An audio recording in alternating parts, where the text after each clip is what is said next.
Hey, it's nice to have you back here in this new video. Today, we're gonna continue our exploration on the Insta360 X3. As you might notice, I have mounted my X3 with the brand new utility frame designed by Smallrig and co-engineered with Insta360. But in this video, we're gonna dive deep into the virtual tour workflow behind Insta360 X3. And I will show you how to exactly get the best possible imaging quality from the 72 megapixels with Pureshot. But more important, in this video we'll also talk about some futuristic features that are still missing on the Insta360 X3, and I do hope in the future firmware upgrade, the X3 could be better, especially for the virtual tour photographers. My name is Yixin Guo. My YouTube channel is dedicated to 360 photography, video, accessories, and some cutting technology. Now let's get started and talk about the virtual tour setup and the workflow. The first thing first, let's talk about the basic setup for virtual tour shooting scenarios on the basis of Insta360 X3. What you're gonna need is a mini tripod, invisible selfie stick. Maybe you can mount an extra quick release system that is still invisible for your X3 camera. But more importantly, I do want to capture the virtual tour shot with your phone and your latest Insta360 app. And I will link down in my description for some basic setup of my virtual tour use cases so you can refer on the basis of your need. So coming next, let's talk about some basic capture mode for the virtual tour to help you get the best possible imaging quality on the basis of this dual half-inch image sensor. So here you can see, let's move to the settings menu.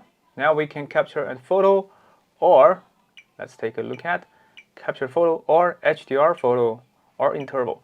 But normally speaking, well, for the ease of workflow, you can capture with the HDR mode. But for the HDR mode, at this moment, we only have 80 megapixel, which will generate 6K, the long edge, the 3K short edge.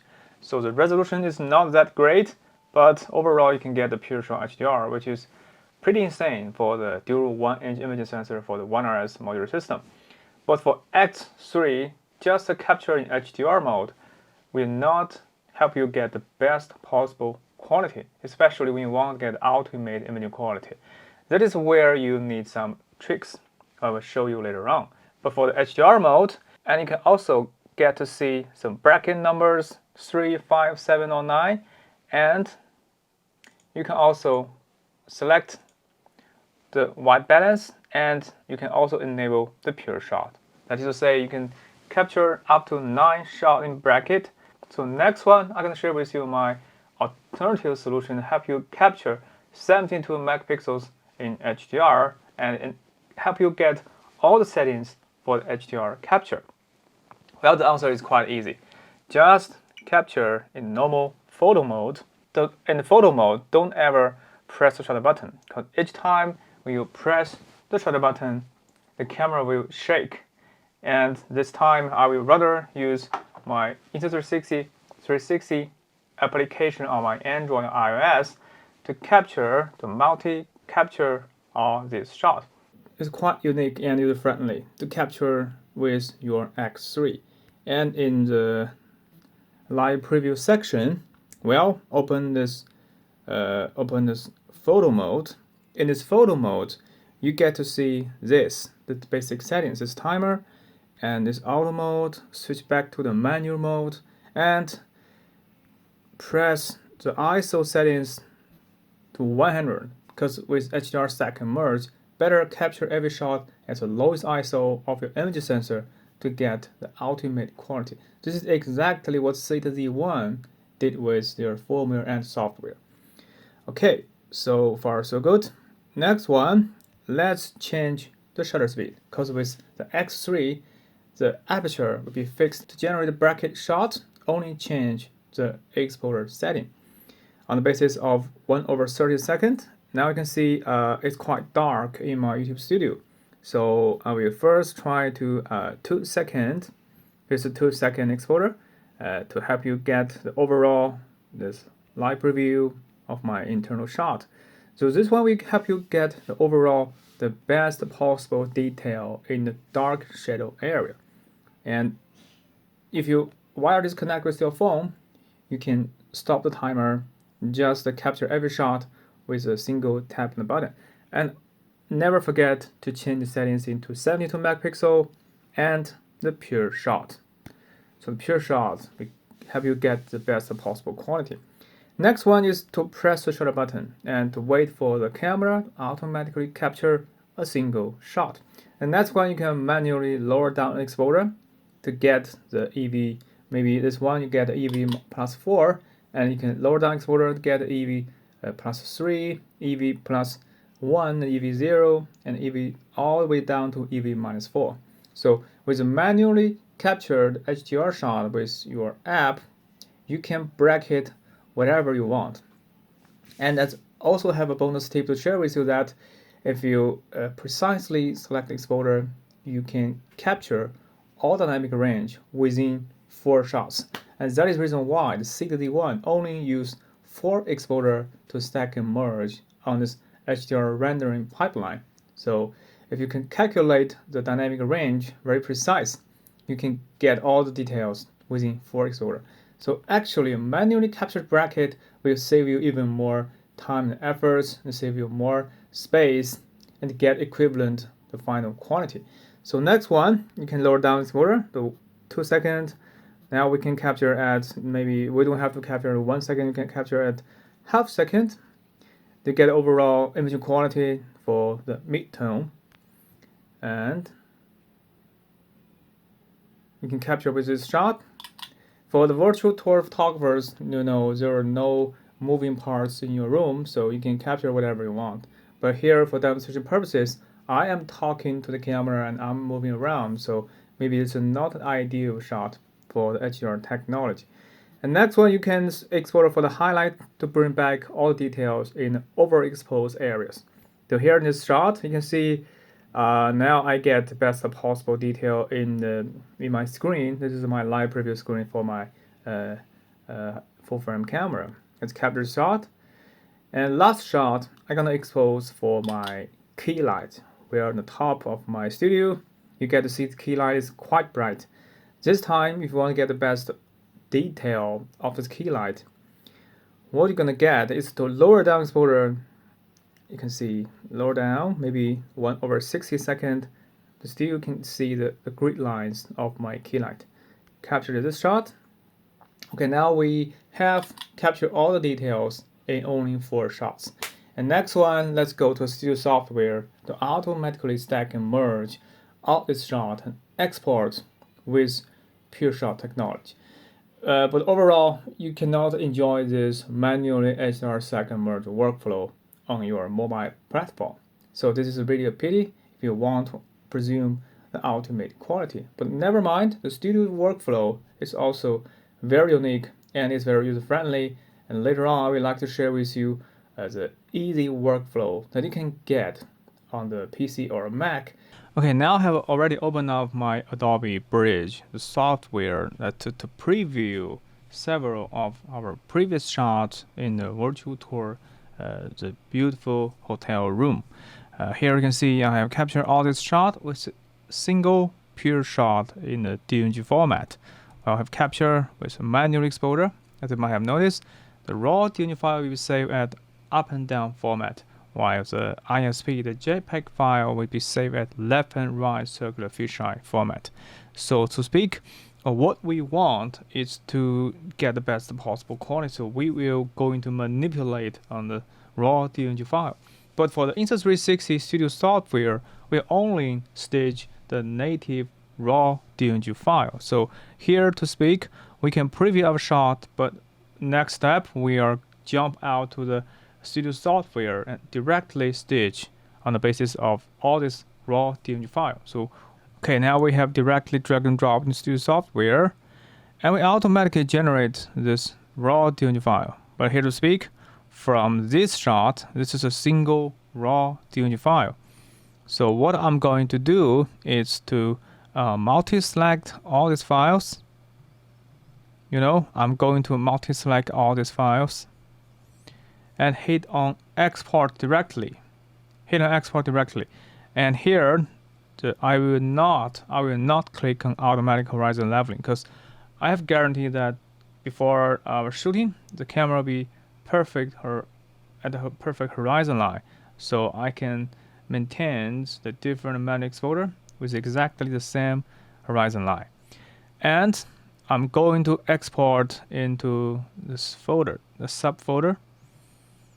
And here you can see we're going to export in this folder. Click on Start Export with the original resolution, that is 12K multiply 6K. It does take a little while for the software to export all these files. And here at British Software, you can see the export menu. For each one of the Pureshot image, the software will automatically stitch the files into a rectangular format. And now you can see this is really generated with really high resolution. And it is a stitched raw DNG file. Okay, after a short while, we have all exported all this a single 72 megapixel Pureshot and with high quality raw DNG file. Now let's go back to the Adobe Bridge. Let's take a look at the shot that been exported in the studio software.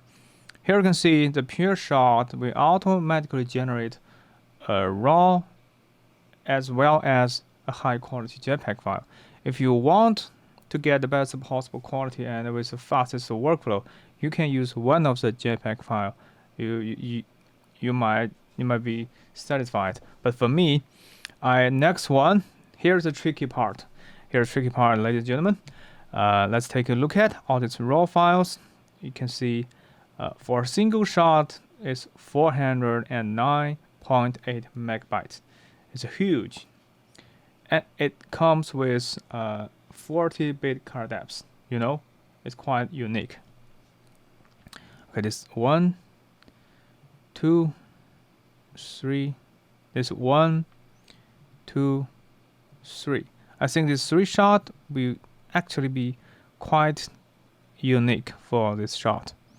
1, 2, 3, and 4. So this shot, 4 shot in HDR manually 72 megapixel. I'll use these 4 files. And I will open in Adobe Camera Raw. You know, in Adobe Camera Raw, we get a very unique function. It's multi-select all these files and right-click on this software and merge to HDR. It is quite unique. It will use Adobe algorithm to generate 16-bit flow HDR DNG files on the basis of this 4 shot. And since we have turned off the automatically horizon leveling, so all these 4 shots will be captured exactly at the same point of view. So when you HDR stack and merge on the basis of this algorithm, so you might have noticed you will get the best possible overall quality. But it does take a little while for the software to render this HDR files, but you will end up with amazing amount of detail. Here, merge file into HDR. You can turn off the align and you can apply auto setting, but I don't want to do that. And the ghosting, I choose low, but I can actually choose high, because here you can see the ghost. Here you can click on merge.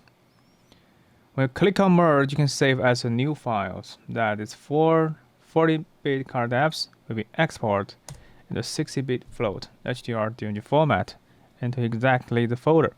Well, this is exactly the files we capture with the HDR suffix. This is the file which you generate from Adobe Camera Raw. This is a high quality raw file with 16-bit color depths. It's actually a 16-bit float. Really high quality. You can manipulate on the basis of these raw files that with amazing amount of detail and hue dynamic range.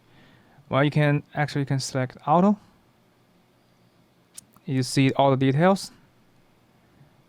Burn back detail in the highlight, and burn back the detail in the shadow areas.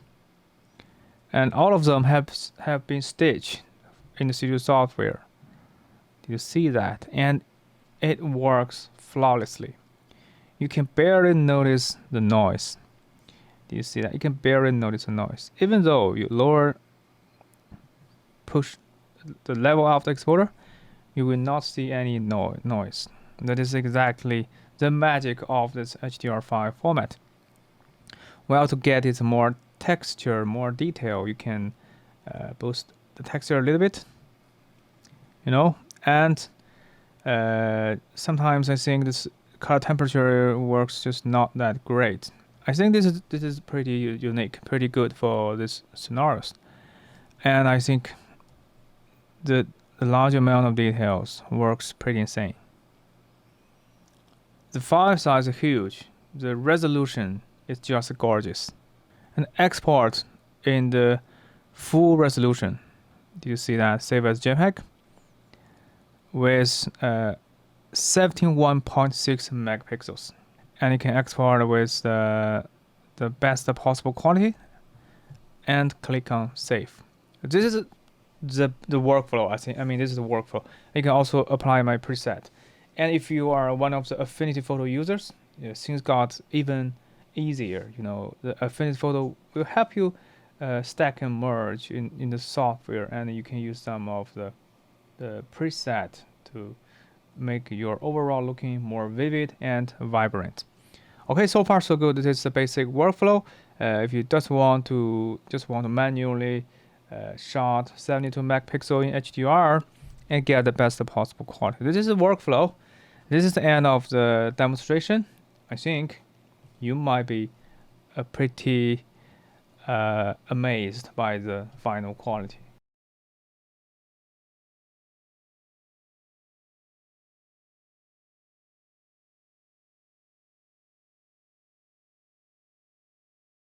By far, I think you have already understand my basic workflow, especially the manually shot and bracket with HDR technology for the X3 to achieve the best possible quality, especially when you can render in the HDR DNG file with 16-bit flow imaging format. That is pretty sick, pretty unique for your workflow. Coming next, I'd like to share with you some more bonus tips and tricks, especially when you look back at the workflow from capture, the shooting, the post-processing. I do have some bonus tips to share with you to better master the Insta360 X3. So the number one is to always capture your virtual tour shot with perfect horizon line, especially you want to multi-bracket manually in the app, because if you are not in the perfect horizon line, when you export stitch result, your equirectangular image will look a little bit weird because you are not perfect straight before shooting. So perhaps you need a reliable mini tripod, and you have to carefully arrange your camera in your virtual tour scenarios. But never mind, for most of your shooting scenarios, it's very easy to put your camera at the perfect horizon line. And then coming next one is, if you do want to enjoy the easy workflow, just capture with HDR mode for the X3, because with firmware 1.0, you're only able to capture the 80 megapixel in the multi-bracket shooting. It is a pity that we just cannot capture 72 megapixels in bracket, so that is the reason why I have manually bracket with my app and manually stack and merge in post on the basis of the studio workflow. So next one, and then another bonus tip, that is if you are familiar with Affinity Photo, one of my friends, Chanel Cowell, the content creator behind the Insta360 YouTube channel, he has developed his unique LUT or some looking preset for the Affinity Photo. And Affinity Photo software is also a great candidate for your desktop workflow, because you can automatically wipe out the tripod, make nadir pad with 360 interactive panel inside the Affinity Photo. And Affinity Photo is very cheap compared with the Adobe Photoshop, and you get to see amazing LUT created by the Insta360. So if you do want to know the Affinity workflow and some basic LUT tutorial, you can refer to the Insta360 channel, and I will also put its link down in my description. Okay, so far so good. So by manually bracket with X3 and some more bonus tips and help of studio software on the desktop, you're able to achieve the best possible quality especially we can capture with 72 megapixel, half-inch image sensor, the lowest ISO, the ultimate resolution. I think this is pretty unique, pretty insane for the virtual tour photographer. Especially, the quality goes way beyond entry-level virtual tours. And I do hope in the future, Insta360 engineer could keep updating the firmware that bring back the 72 megapixel HDR shot inside the camera. I know I have to wait for a while for the stack and merge, but we do want this feature, and this means a lot for the virtual tour photographers. It doesn't have to shot at 3, 5, 7, or 9. Sometimes I think 4 exposure shot is enough, especially when you have the Pureshot HDR. But how to calculate exactly the 4 individual exposure? This looks like tricky in most of our shooting scenarios, and I do believe that Insta360 will inevitably bring some more feature-packed photography capability to the Insta360 X3. And if you found this video helpful, please don't forget to thumb up, subscribe, and hit the notification bell. Stay safe, see you next time. Bye.